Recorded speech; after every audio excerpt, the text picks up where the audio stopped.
On this day, Sarojini Naidu, the Nightingale of India, a poet, a politician, a freedom fighter, and a human rights activist and a women rights activist was born.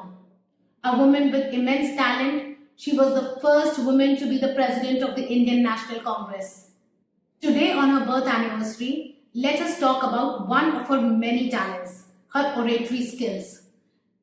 Naidu started scribbling at a very young age, only to be called as Bulbul-e-Hind or the Nightingale of India. Poetry came naturally to her, and it found its reflection in her fiery debates and speeches, be it on an international forum or in the Constituent Assembly. She spoke on many subjects, from women's rights to labor rights to freedom movement. Here, let us take a look at some of her rare speeches. Friends, I come to you from many thousand miles away as the ambassador of a very ancient country to the youngest nation in the world. It may surprise you that a country which you are taught to regard as conservative should have chosen a woman to be its representative and ambassador. But if you read aright the whole history of Indian civilization, you will realize that woman has been the very pivot of its culture.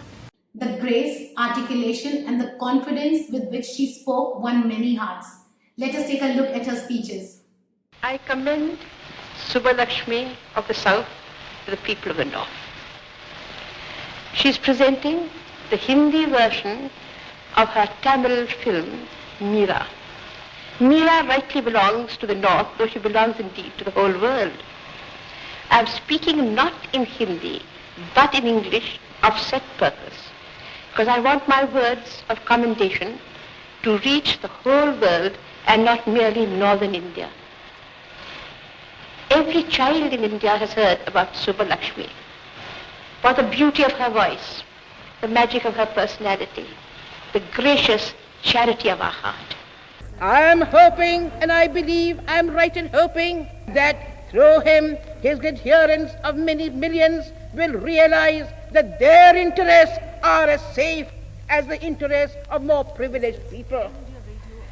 I hope those that call themselves the original masters of the land, the tribal people, will realize that there is no distinction of caste, creed, ancient or modern status in this Constituent Assembly.